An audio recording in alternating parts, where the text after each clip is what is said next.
An out-of-state owner accepted a $35,000 offer on his Cleveland rental. Then he called me, and we sold that property for $90,000. That $55,000 difference didn't come from luck. It didn't come from a hot market. It came from one thing most sellers skip before they accept an offer. And if you skip it, a fast sale can become the most expensive mistake you make.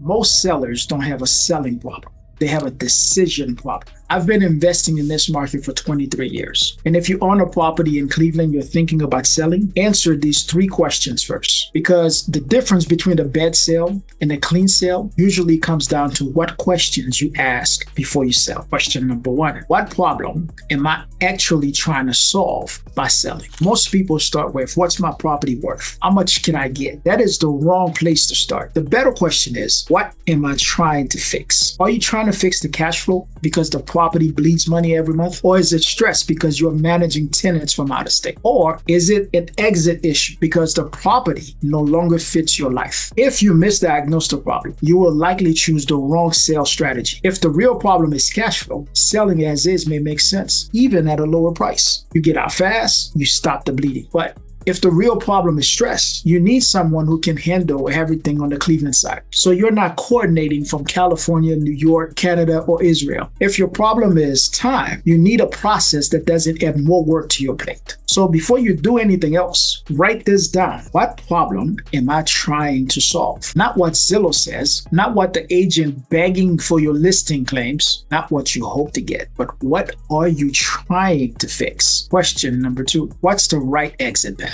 Fast does not mean first offer. That's how sellers get trapped in bad deals. And this is where the mistake gets expensive. Because the fastest looking option is not always the fastest real exit. Look, you have 4 paths. Sell it as is. Don't fix anything. Don't evict the tenant. Don't paint. Don't clean. Sell it as it sits. Path number 2, improve the condition. That means make some repairs, clean it up, clear any city code violations, and make it more presentable before you sell. Path number 3, improve the income situation. That means stabilizing the tenant, improving the rents, cleaning up any management issues, and selling it as a strong performing asset. Path number 4, full-blown HD TV. That is a complete overhaul for maximum resale. Then there's a separate question. Who are you selling to? Because the sell path is what you do with the property before you sell. You can sell it as is to a serious buyer investor who actually closes. Or you can sign the first wholesaler contract that shows up and find out later they were never the real buyer. That distinction matters. The right path depends on your situation, not on what some guru on YouTube says. If you're local and you have time, improving the condition might make sense. You could net another $20,000 or $30,000. If you're out of state and you're done, selling as is to the right investor buyer may be smarter. You avoid 6 months of coordinating contractors from 2,000 miles away. If your tenant is paying and the rent is below market, improving the income situation can get you a better price. Buyers see strong income, not just problems. If the property has major upside and you have the capital, full-blown HDTV may get the highest resale number. But that requires more time, it has more risk, and more coordination. Maximum sell usually comes from exposure. Exposure to more qualified buyers, more competition, more transparency, but not from signing a contract where the real buyer is hidden and your equity gets stripped from the deal. This is the part most sellers learn too late. The offer is not always the trap. The contract is. They hear cash buyer or wholesaler and think it means easy exit. Sometimes it does. Sometimes it's where the equity gets stripped out of the deal. Your equity. Many wholesalers are not the actual end buyers. Their plan is to get the property under contract, assign that contract to someone else, and renegotiate when inspections, funding, or buyer interest get shaky. Here's the pattern. 1, they make you an offer. 2, they use inspection, contractor opinions, or buyer feedback to push the price down. 3, they ask for more time, more access, and then they come back with another price cut. That's why disclosures, quality of the buyer, and deal structure matter. So before you decide what's the fastest, ask yourself, which path fits my actual problem? How much time, money, and coordination does that path require? Who is the buyer behind the offer? And what does the contract allow them to do after inspection? Your answers tell you which path actually fits you. Not theory, not assumption, what works for your situation. But even if you pick the right path, there's one thing that kills deals: And most sellers don't see it coming. Question number 3. Are you choosing the best exit, or are you just reacting to frustration? This is where sellers make expensive mistakes. Not because they're careless, but because they're exhausted. The tenant has worn them down. The property manager has disappointed them. And the repairs keep stacking up. And suddenly, the goal becomes simple. I understand that, but frustration is not a strategy.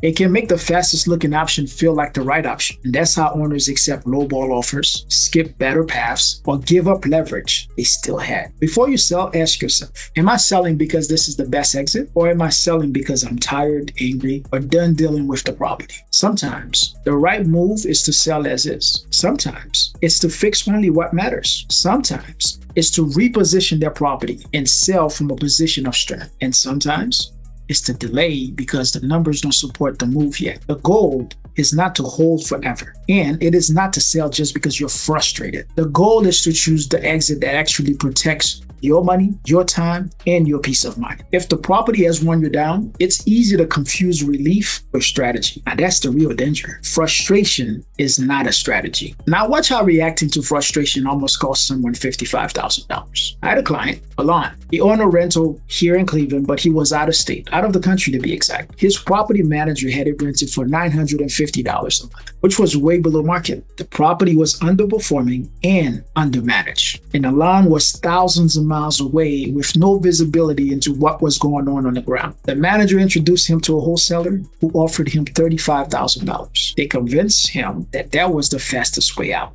So Alon accepted it. After several price cuts, contract extensions, he called me. By the time he called me, he thought he had no way out. He thought he was stuck, but he wasn't. He was reacting to frustration instead of choosing the best exit. So we stepped back and rebuilt the decision from numbers and not the pressure. We stopped chasing the shortcut and sold it the right way. Alon walked away with $90,000. That's $55,000 more than the wholesaler was going to pay him.